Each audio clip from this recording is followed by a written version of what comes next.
Africa, going for mental health checkup is not usually a priority like going for physical health check.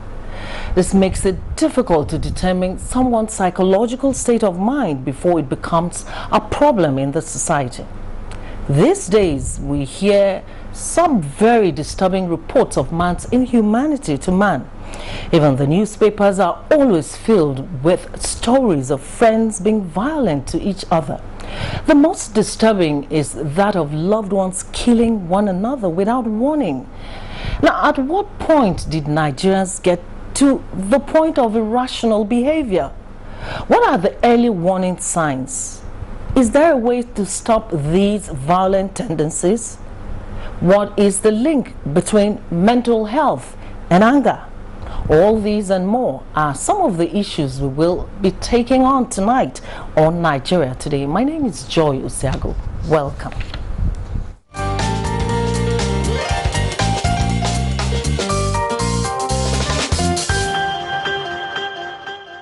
Discuss whether or not we need psychiatric evaluation at some point in our lives is Dr. Mwife Ahato Eneka, a consultant psychiatrist. Welcome and thanks for joining us, Doctor. Thank you. Also in the studio is a clinical psychologist with us. He is Mr. Samuel Jinedo. Mr. Samuel, thanks for joining us. Thank you and good evening, viewers. All right, let me start with Dr. Mwife. Let's establish what is a psychiatric evaluation and who needs to be assessed. Basically, a psychiatric evaluation, it can be two ways. It can be objective and it can be subjective. So when you talk about an objective assessment, that's when you use tools called psychometric tools. So these are tools that have been evidence-based to detect certain traits or behaviors or some mental illnesses. So objective assessment tools are tools like paper and biro tools, like which can be analyzed to help to diagnose or screen for a mental illness. Then we also have the subjective assessment, and that's when the clinician or the expert carries out a full mental status examination to elicit particular psychopathologies or certain traits which are suggestive of a mental illness. All right, let's go to Mr. Samuel quickly. What are the signs that one should look out for to determine if someone is psychologically fit or not? Well, psychological evaluation, let me just add to what she said, depend on what you're looking for. What is the intent for evaluating an individual? Is it from an institution? Because somebody walking in for evaluation, don't forget that in Nigeria and in Africa, the issue of mental illness is grossly demonized. So just hearing the name psychiatric hospital alone scares so many people away from facilities accessing help. So, I mean, basically that's why we usually refer to it as behavioral centers or behavioral medicine, so that we don't stigmatize the practice. But there are several tendencies that can give an individual up for assessment. Basically, you know, family members are like the mirror to individuals. So you know this particular person, and you know when this person is shifting, when this person is behaving in a very odd and unusual way, when emotions, negative emotions are overwhelming this person and is influencing this person's judgment, when perceptions, thought processes are not in accordance to what you know this person to be. Some of the things that we look at in assessment, again, is the fact that behavior is kind of relative. What is normal in a particular setting is actually and absolutely abnormal in another setting. So in this particular setting, what is the normal behavior? What is the norm that is acceptable to this society or to this community? And how is that portraying, how is that individual behavior portraying himself or herself to warrant an evaluation or to warrant being questioned or being brought forward for assessment? So there are several things that can give an individual up for assessment. Yeah. All right. Samuel has done a critical analysis of some of the flashpoints and the things people should look out for before you can do a critical assessment. Let me ask you, Dr. Mwife, what is the problem with our society? Why is it that people see some of these warning signals and yet they don't feel it is necessary to go for a mental checkup? Like you said, it's an aspect of medicine which is highly demonized, like you said, and it's highly stigmatized. People define mental health or mental illnesses as that laundry that you don't want to air in public, you rather air in your bedroom. You know, it's a topic that people rather sweep under the rug and not speak about it. And unfortunately, this stigma is not limited to our society alone. Really? It is a highly stigmatized branch of medicine. It's a branch of medicine that even your loved ones wonder why you're there in the first place. Why did you specialize in psychiatry? So that is for the clinician. So you can imagine that person who has this mental health symptom. Yeah, I've even heard of doctors who study psychiatry, and people say, oh, why did you go into that field? You might also get affected along the way. So you can imagine that this is the way even the doctors are portrayed. So you can imagine how it is for the other people who don't have any association at all with this branch of medicine, like I say.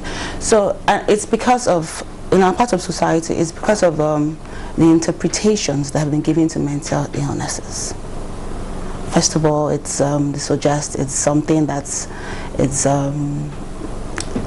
via witchcraft or something that has been brought about by a curse or something. And another problem is, you know, people like to protect their image, protect their lineage, protect their name.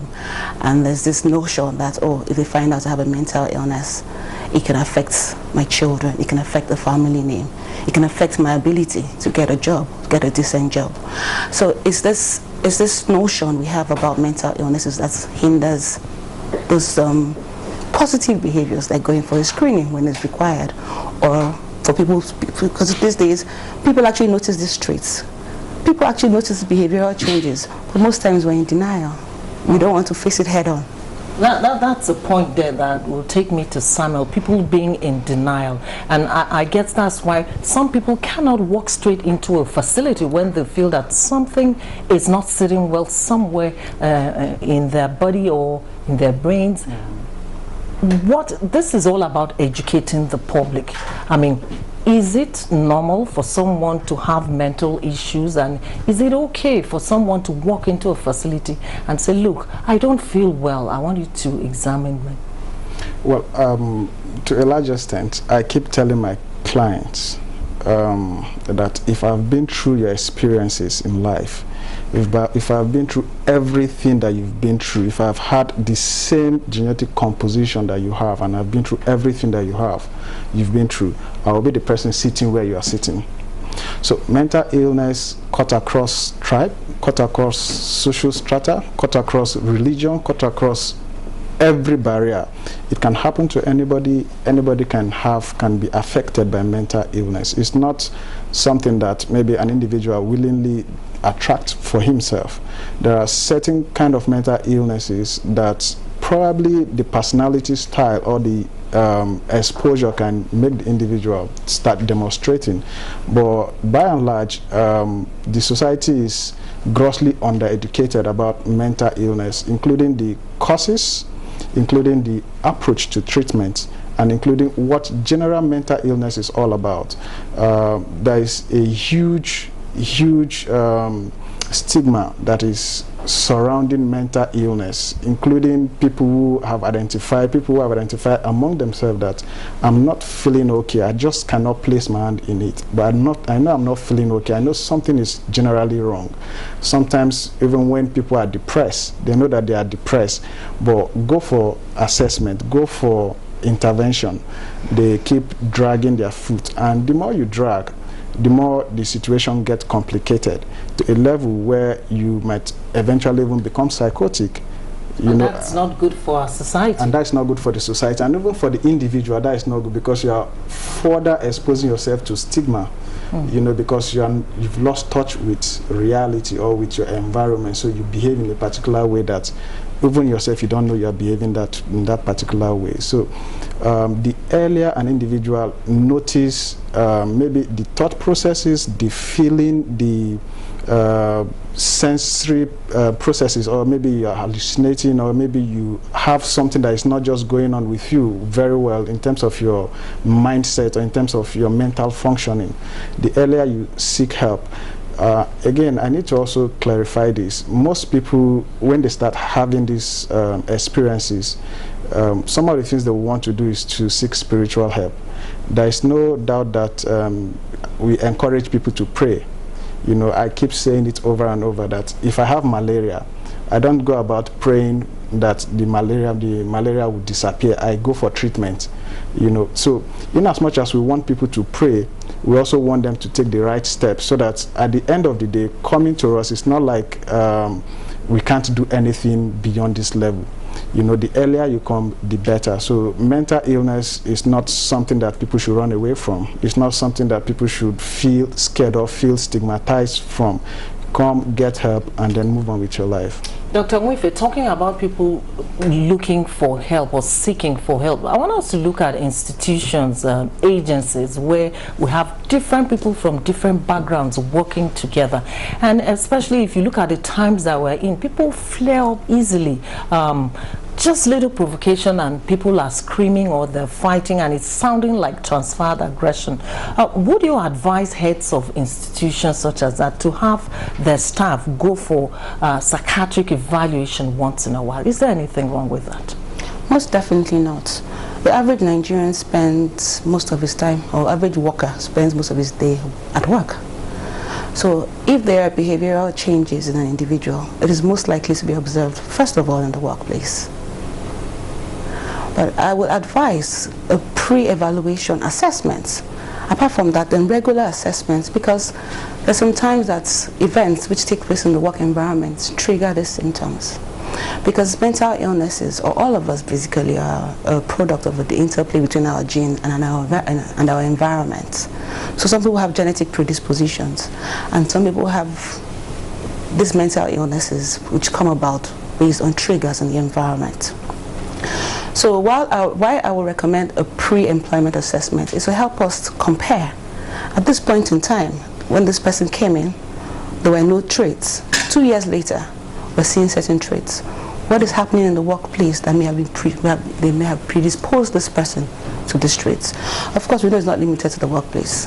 Family, marriages. I must say, a vast majority of the women who have managed, who are depressed, most of their triggers are events happening in their marriages. That's serious. Okay, Mr. Samuel, now that we're looking at institutions and the need to have people go for checkup, she talked about pre-employment assessment. Let's also talk about institutions where before employment there is a need for this assessment. Are there specific institutions that you think this must be one of the first steps to take before employing people? Well, you're pushing me to mention the law enforcement agencies, because I mean they carry weapons. So I don't want it to come from me. Let's hear it from the professionals. And you know, drivers, because generally the kind of job an individual does, and if it has a lot to do with human life, you want to be sure that this person is mentally stable enough, you know, so that there is no emotional trigger, there is no inability to cope with extreme emotions, because overexcitement can trigger an individual to having a challenge.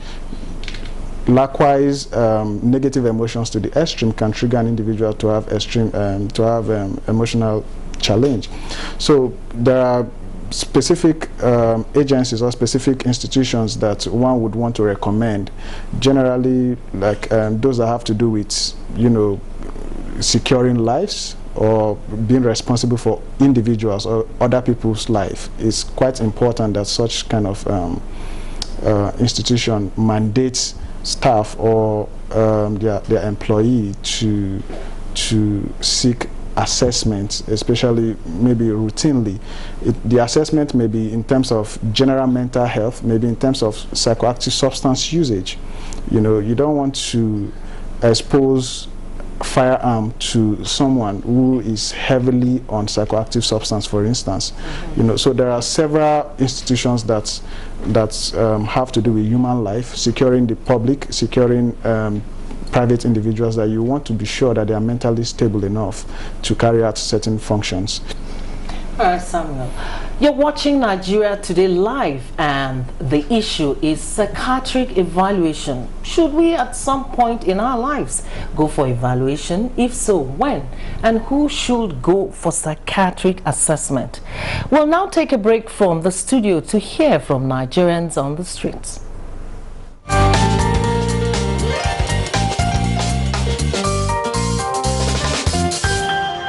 Have you gone for psychological evaluation, and do you think Nigerians should go for psychological evaluation once in a while? As I've just heard of it, I believe it's very, very important. I need it myself. You understand what I'm saying? So if I have an opportunity to do it, I will do it. Okay, so when do you plan on going? As quickly as possible. Well, I think there was a move that before you contest, you need to have this certificate that you have been tested by a psychiatrist and you are in order. I don't know. To me, I suggest it is very important, because not all people you see on the street that are normal. Well, I can't tell, but I know of myself I am mentally okay and sound. I don't know of others. Everybody is normal. It's only that because there is hunger, no work, no job in Abuja, everybody are suffering. So you can see some people that they work like if they are mad, they don't know what to do. Some may have some psychological disorders, which may not necessarily be that crazy.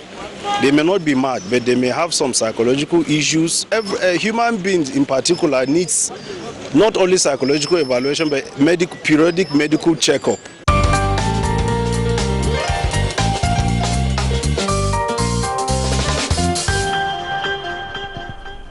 All right, we're back in the studio, and my two guests, Dr.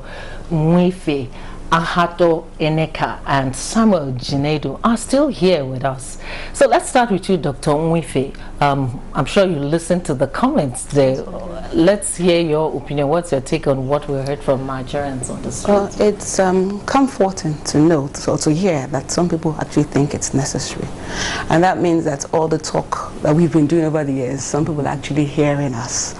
Because I'm sure if this interview was done years ago, the average Nigerian would say, no, oh no, there's no way we're going to do that. But now people have come to see that it is necessary. Look, listen, if we listen to the news every day, we hear what is going on. Domestic violence, even people, members of the armed forces, behaving in certain ways that make you wonder. So it's like I said, it's comforting to hear that people think it is necessary. But again, I remember one respondent there did say, they asked him when is he going to go for a checkup, and he was dragging his feet. He wasn't really forthcoming with answers. How about that aspect of just wishful thinking, or saying, okay, I'll do it, and then they end up not going? And well, and in that regard, you know that such things are not even limited to mental health issues, even physical health issues. You see somebody who is gasping, he's going up the stairs and he's panting. You still go for a checkup, and the person is in denial.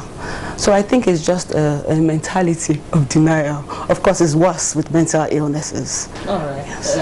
Mr. Samuel, let's hear your take on the sound bites from our streets. Well, like she said, it's quite interesting to see that advocacy effort is yielding results, coupled with the fact that the reality is upon us. Every day we listen to news, we hear stories of very inhuman acts being perpetrated, and to a large extent piled up emotions being displayed in a very aggressive and indescribable form.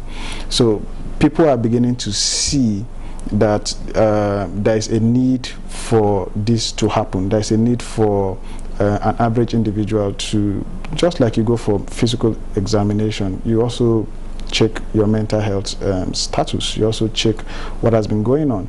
It's not necessarily that you are going to be admitted. It's not necessarily that the intervention, perhaps maybe there is a challenge that was discovered. Not necessarily that the intervention is going to span that long, but that you are aware that this thing is going on and you have an avenue to ventilate whatever it is that you are piling up inside.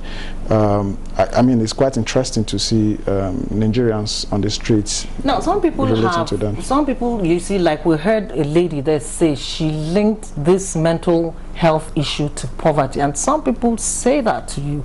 They tell you that, well, people act as if they're insane because of poverty. What is the tie between poverty and mental health? That is taking us to the causes. What are the triggers to mental illness? You know, pressure, financial strain can be a huge stressor, can be a huge causative factor to mental illness. There are several challenges, there are several things that can cause mental illness. The finance is just only a fraction. You know, there are emotional abuse that people go through every day. There are disappointment, gross disappointments that people experience. There are threats to individual survival.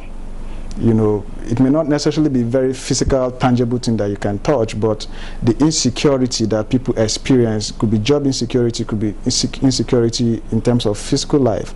There are several things that people experience that is very real to them and can trigger them to having mental health, yes, especially if the interpretation style is not very appropriate, because we all experience the same situation, we might have the same challenge, you know, but the way I interpret my own challenge is quite different. So, and the way I interpret my challenge can provide a protective factor for me from mental illness against someone who interprets it differently. Probably may slump that person into depression. So the interpretation style also matters. Yeah. Let me go quickly to Dr. Mwife. Let's hear your take on this issue of people tying poverty to mental health. Regarding that, I would like to take it from conception, because we know that the foundation for good mental health is laid in pregnancy, and yes, from pregnancy. So women who are unable to get good mental health care, who don't take essential vitamins from that level of pregnancy, who have illnesses, certain illnesses, and there's a fetal-maternal transfer, there's a transfer to the child which can predispose to further mental illness in future. So when you talk about poverty, it affects everybody right from the womb. Then growing up, children who don't get 3 square meals a day, who get poor education, who live in who grow up in a household where there's turmoil, where there's distress because of poverty, because of lack of funds. It's from every stage in life, poverty can predispose to mental illnesses. Well, time is not on our side, but there are certain questions that I want us to address quickly. Mr. Samuel, let's look at the issue of checking unstable behavior, and let's bring in the family here, because she just touched on the family. So at what point should the family watch out for unstable behavior at home, and what should they do when they notice anything unusual? At all points.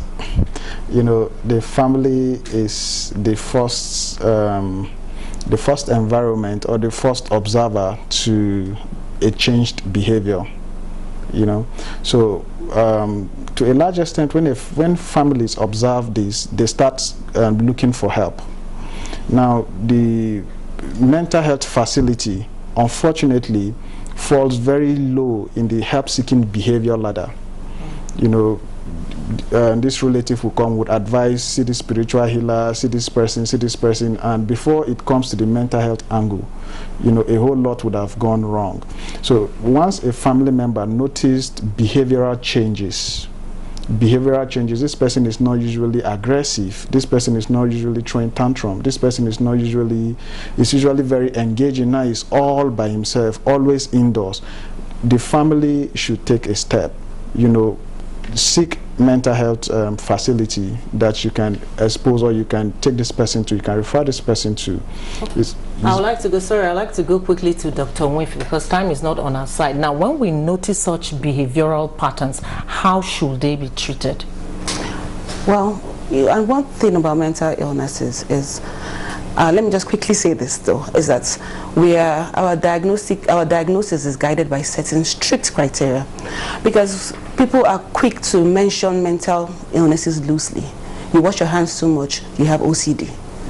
So if these traits have been observed, it's important the person goes for an assessment. And it doesn't necessarily mean the person requires treatment. The person can just have psychotherapy, talk therapy. So it depends on the level of severity. But first of all, if they have behavioral changes, then help should be sought as soon as possible. You have been watching Nigeria Today live on NTA News 24. We would like to thank Dr. Nwife Ahato Eneka for joining us today. Thank you very much. Thank you very much. Contributions.